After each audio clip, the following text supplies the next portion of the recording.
हरे कृष्णा। तो अभी हम भगवद गीता के 10वें अध्याय के अंतर्गत श्लोक संख्या 18 पर विचार करेंगे। विस्तरेणात्मनो योगं विभूतिं च जनार्दन भूयः कथय तृप्तिर्हि शृण्वतो नास्ति मे मृतम।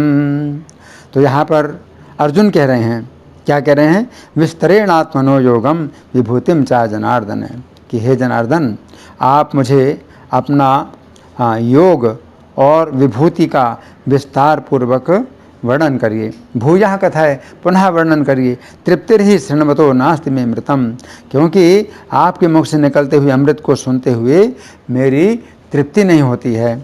तो अब हम सुनेंगे प्रभुपाद तात्पर्य में क्या लिखते हैं। श्रील प्रभुपाद की जय।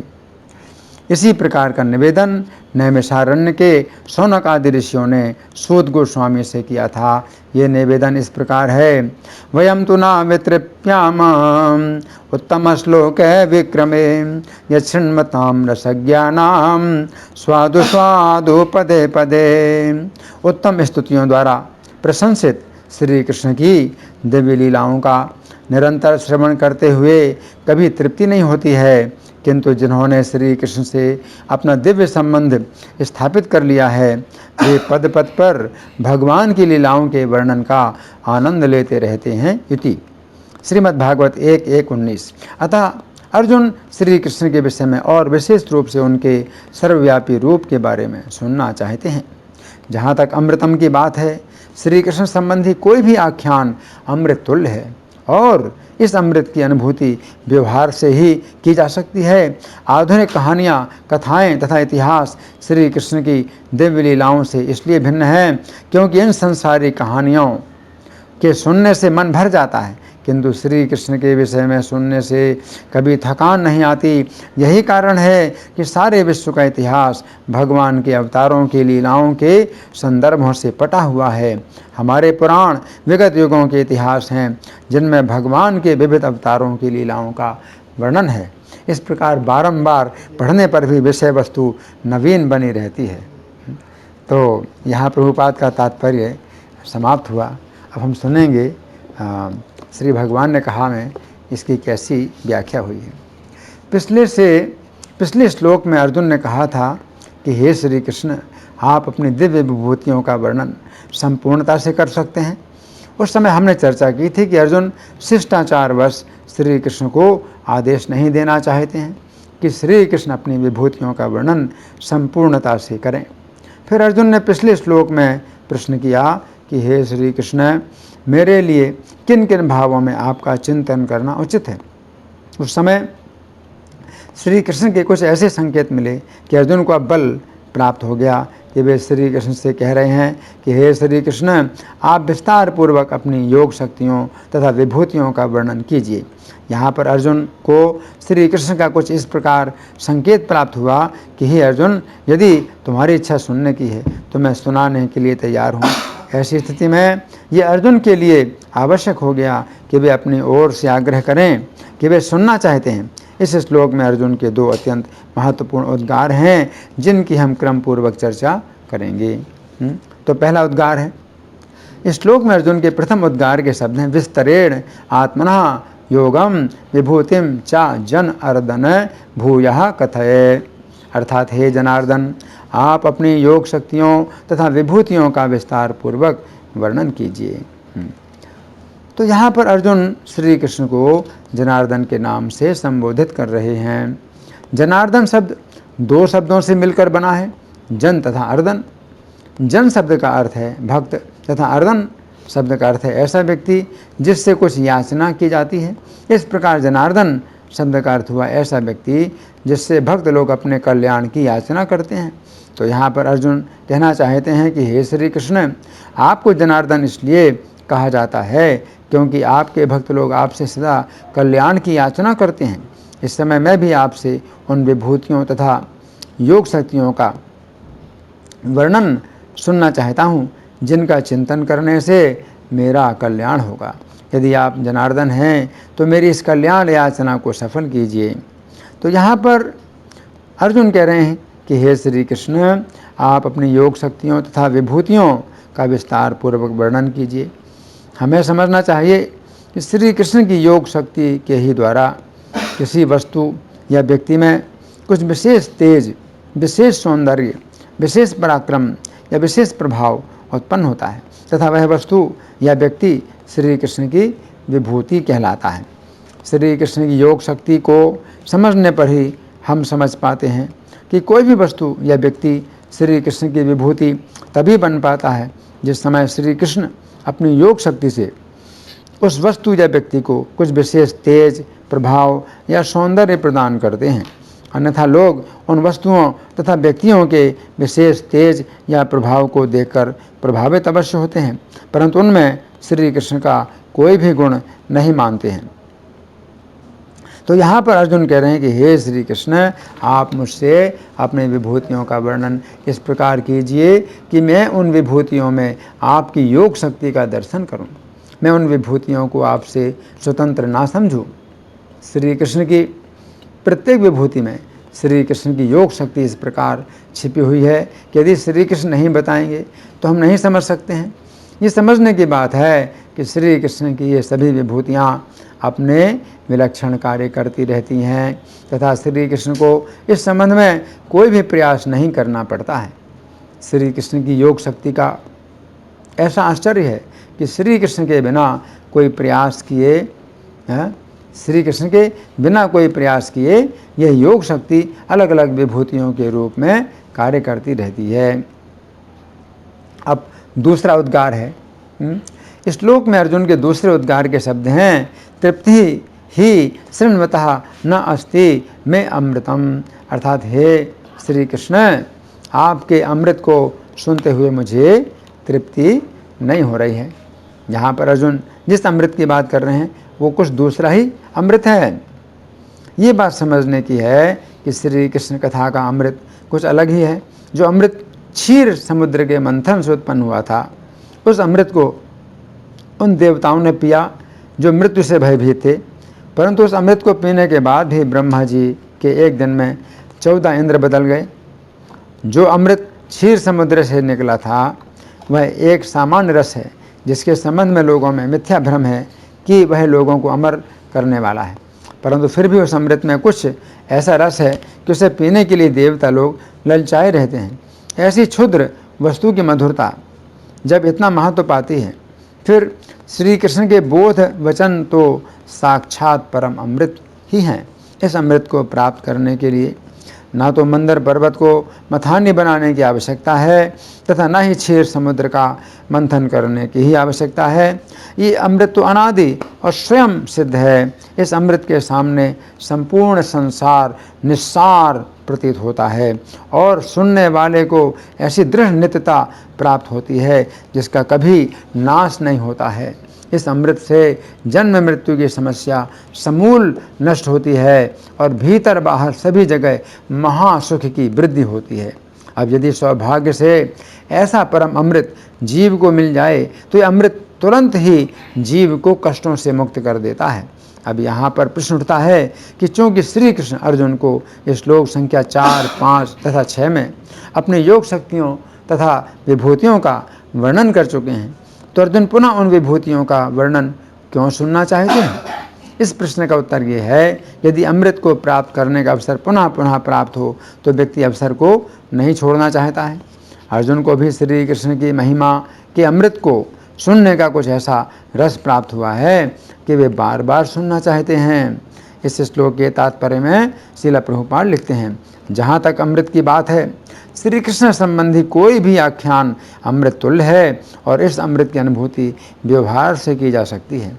आधुनिक कहानियाँ, कथाएँ तथा इतिहास श्री कृष्ण की दिव्य लीलाओं से भिन्न है, क्योंकि इन संसारी कहानियों को सुनने से मन भर जाता है, किंतु श्री कृष्ण के विषय में सुनने से कभी थकान नहीं आती। यही कारण है कि सारे विश्व का इतिहास भगवान के अवतारों की लीलाओं के संदर्भों से पटा हुआ है। हमारे पुराण विगत युगों के इतिहास हैं जिनमें भगवान के विविध अवतारों की लीलाओं का वर्णन है। इस प्रकार बारंबार पढ़ने पर भी विषय वस्तु नवीन बनी रहती है इति। तो यहाँ पर अर्जुन कह रहे हैं कि हे श्री कृष्ण, मुझे आपके वचन रूपी अमृत को सुनते हुए तृप्ति नहीं हो रही है। ये समझने की बात है कि स्वादिष्ट भोजन करते हुए व्यक्ति की रुचि तो बढ़ती है, परंतु उस रुचि में एक बाधा ये आती है कि भोजन अधिक मात्रा में मिलने पर पेट भर जाने से अधिक नहीं खाया जा सकता है। परंतु श्री कृष्ण की विभूतियों का अंत नहीं है तथा अर्जुन की रुचि का भी अंत नहीं है। इस प्रकार कानों के द्वारा अमृतमय वचनों को सुनते हुए न तो उन वचनों का ही अंत आता है और न ही उनको सुनते हुए तृप्ति ही होती है। अतः अर्जुन चाहते हैं कि श्री कृष्ण ऐसे अमृत वचन सुनाते ही जाएं। तो यहाँ पर अर्जुन कह रहे हैं कि हे श्री कृष्ण, मुझे आपके वचन रूपी अमृत को सुनते हुए तृप्ति नहीं हो रही है। भागवत 1:19 में नैमिषारण्य के ऋषि भी श्रील सूत गोस्वामी से कहते हैं कि हे सूत, हम श्री कृष्ण की महिमा को सुनते हुए तृप्त नहीं होते हैं, क्योंकि जो लोग श्री कृष्ण कथा के रस को जानते हैं उन्हें श्री कृष्ण कथा के प्रत्येक पद पर नया नया स्वाद मिलता है। उक्त श्लोक के तात्पर्य में श्रील प्रभुपाद लिखते हैं, यदि कोई चाहे तो भगवद गीता या श्रीमद् भागवत का आजीवन बारंबार पाठ करता रहे, फिर भी उसे उनमें ज्ञान का नवीन प्रकाश दिखेगा। जिन लोगों ने दिव्य विषयों को समझने के लिए सुरुचि का विकास कर लिया है, वे ऐसी कथाएं सुनते कभी तृप्त नहीं होते हैं। लौकिक कार्यकलापों से व्यक्ति शीघ्र ही तृप्त हो जाता है, किंतु दिव्य या भक्तिमय कार्यकलापों से कभी तृप्ति नहीं होती है। इति यहाँ पर अर्जुन कह रहे हैं कि हे श्री कृष्ण, मुझे आपके वचन रूपी अमृत को सुनते हुए तृप्ति नहीं हो रही है। इस संबंध में पद्म पुराण के उत्तरखंड में भागवत महात्म्य के अंतर्गत अध्याय संख्या 1 में वर्णन आता है कि जिस समय सुखदेव गोस्वामी राजा परीक्षित को श्रीमद् भागवत कथा सुनाने के लिए सभा में विराजमान हुए, उस समय देवता लोग अमृत का कलश लेकर आए तथा उन सभी ने श्री सुखदेव गोस्वामी को नमस्कार करके कहा, आप ये अमृत लेकर बदले में हमें कथा रूपी अमृत का दान दीजिए। इस प्रकार अदला बदली हो जाने पर राजा परीक्षित अमृत का पान करें और हम सभी भागवत के रूप में कृष्ण कथा के अमृत का पान करेंगे। उस समय श्री सुखदेव गोस्वामी ने विचार किया कि जिस प्रकार महामणि की कांच से तुलना नहीं हो सकती है, उसी प्रकार कृष्ण कथा की अमृत से तुलना नहीं हो सकती। इस प्रकार श्री सुखदेव गोस्वामी ने देवताओं की हंसी उड़ाकर और उन्हें भक्ति शून्य जानकर कथा अमृत का दान नहीं किया। इस प्रकार श्री कृष्ण की कथा देवताओं को भी दुर्लभ है। पद्म पुराण के उत्तरखंड में भागवत महात्म्य के अंतर्गत अध्याय संख्या 1 में यह भी वर्णन आता है कि श्रीमद् भागवत रूपी कृष्ण कथा के श्रवण से राजा परीक्षित को वैकुंठ की प्राप्ति देखकर ब्रह्मा जी को भी अत्यंत आश्चर्य हुआ।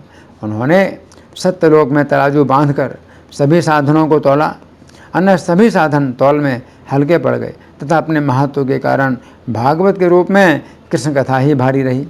ये देखकर सभी ऋषियों को बड़ा विस्मय हुआ। इस घटना से पता चलता है कि कृष्ण कथा ही सभी साधनों की तुलना में सबसे अधिक कल्याणकारी है। श्रील प्रभुपाद कहा करते थे कि कृष्ण कथा 2 प्रकार की है। पहले प्रकार की कृष्ण कथा भगवद गीता है, जो श्री कृष्ण के द्वारा कही गई है, तथा दूसरे प्रकार की कृष्ण कथा भागवत है, जो श्री कृष्ण के विषय में कही गई है। कलयुग में कृष्ण कथा के अतिरिक्त सुरक्षा का कोई भी उपाय नहीं है। कलयुग में सत्य, शौच, तप, दया, दान आदि सभी साधन निर्बल हो जाते हैं। महात्माओं के आश्रम, तीर्थ और नदियों पर यवनों का अधिकार हो जाता है। ये दुष्ट लोग बहुत से मंदिर भी नष्ट कर देते हैं। सभी साधन कलयुग की अग्नि में भस्म हो जाते हैं। केवल श्री कृष्ण की कथा ही एकमात्र उपाय है जिससे मन की शुद्धि होती है।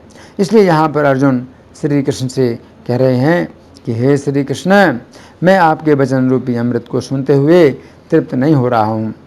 इस श्लोक के बंगाली पद्यानुवाद में श्रील प्रभुपाद लिखते हैं, हे जनार्दन तोमार योग वा विभूति विस्तार सुनीते मन है छे से अति पुनः पुनः बल यदि तबो तृप्त नय अमृत तोमार कथा मृतत्व न है।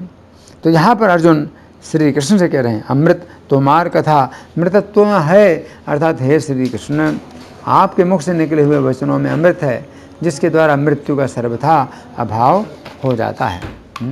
तो यहाँ पर अर्जुन क्या कह रहे हैं भगवान से, विस्तरेण आत्मनो योगम विभूतिम चा जनार्दन, कि हे जनार्दन आप अपने योग का वर्णन और विभूति का वर्णन कीजिए। भूतः भूया कथय तृप्तिरी शृण्वतो नास्ति मे मृतम, कि आप फिर से कहिए, दोबारा कहिए, हैं, बार बार कहिए, हैं। अर्जुन कह रहे हैं भूया कथय, बार बार कहिए, तृप्तिर ही शृण्वतो नास्ति मे मृतम, तृप्ति न अस्ति, तो मेरी तृप्ति नहीं हो रही है, हैं। शृण्वतो में अमृतम, मेरी तृप्ति नहीं हो रही है अमृत को सुनते हुए, तो मैं अमृत सुन रहा हूँ आपके मुख से, तो मेरी तृप्ति नहीं हो रही है ना। तो यहाँ पर ये समझना है किस में तृप्ति नहीं होती है। अगर कोई व्यक्ति जो है अगर तृप्त हो जाता है कथा सुन करके, इसका मतलब उसको विशेष रस नहीं है पता चला, इसको पता विशेष रस नहीं पता चला, तो कहता है कि मैंने सुन लिया, बस अब नहीं सुनना। तो ऐसा नहीं है, भोजन खा करके आप जो है तृप्त होते हैं और आप कहते हैं कि बस बस हो गया, मैं तृप्त हो गया, अब मुझे नहीं चाहिए। तो ये कथा जो है ऐसी चीज़ नहीं है कि अब मुझे नहीं सुनना, मैं सुन ली अब मुझे नहीं सुनना, तो ऐसी चीज़ नहीं है।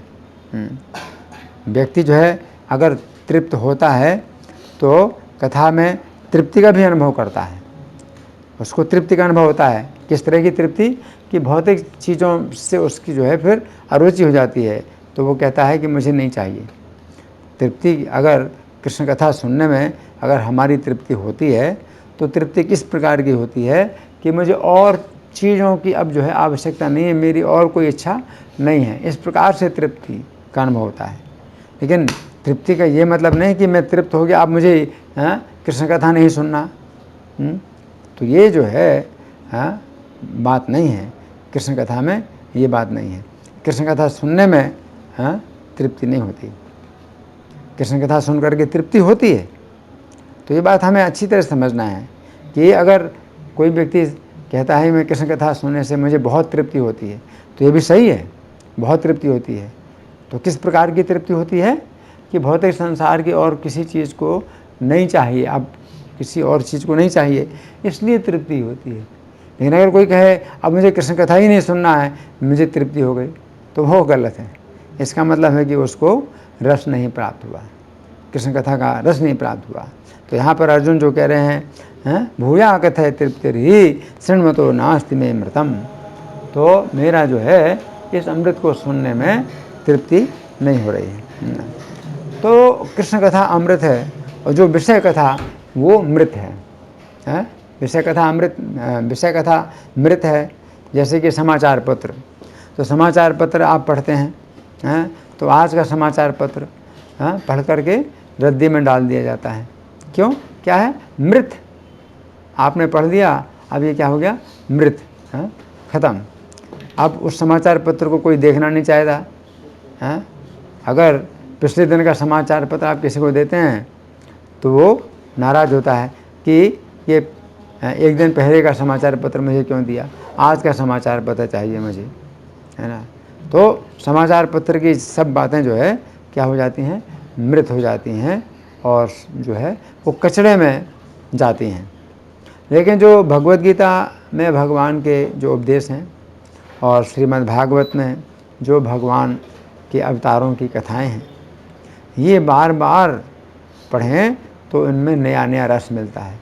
यच्छृण्वताम रसज्ञानाम स्वादु स्वादु पदे पदे, जो सुनते हैं और जो रसज्ञ होते हैं, तो जो कृष्ण कथा के रस को जान पाते हैं तो उनको पद पद में स्वाद प्राप्त होता है, नया नया रस मिलता है ना। तो संजय भी इसी प्रकार से कहते हैं, संजय भी कहते हैं, क्या कहते हैं कि व्यासः प्रसादाच्छ्रुतवान् एतद् गुह्यम् अहं परम, कि संजय धृतराष्ट्र से कह रहे हैं कि हे महाराज, व्यास देव की कृपा से मैंने ये अर्जुन कृष्ण का संवाद सुना।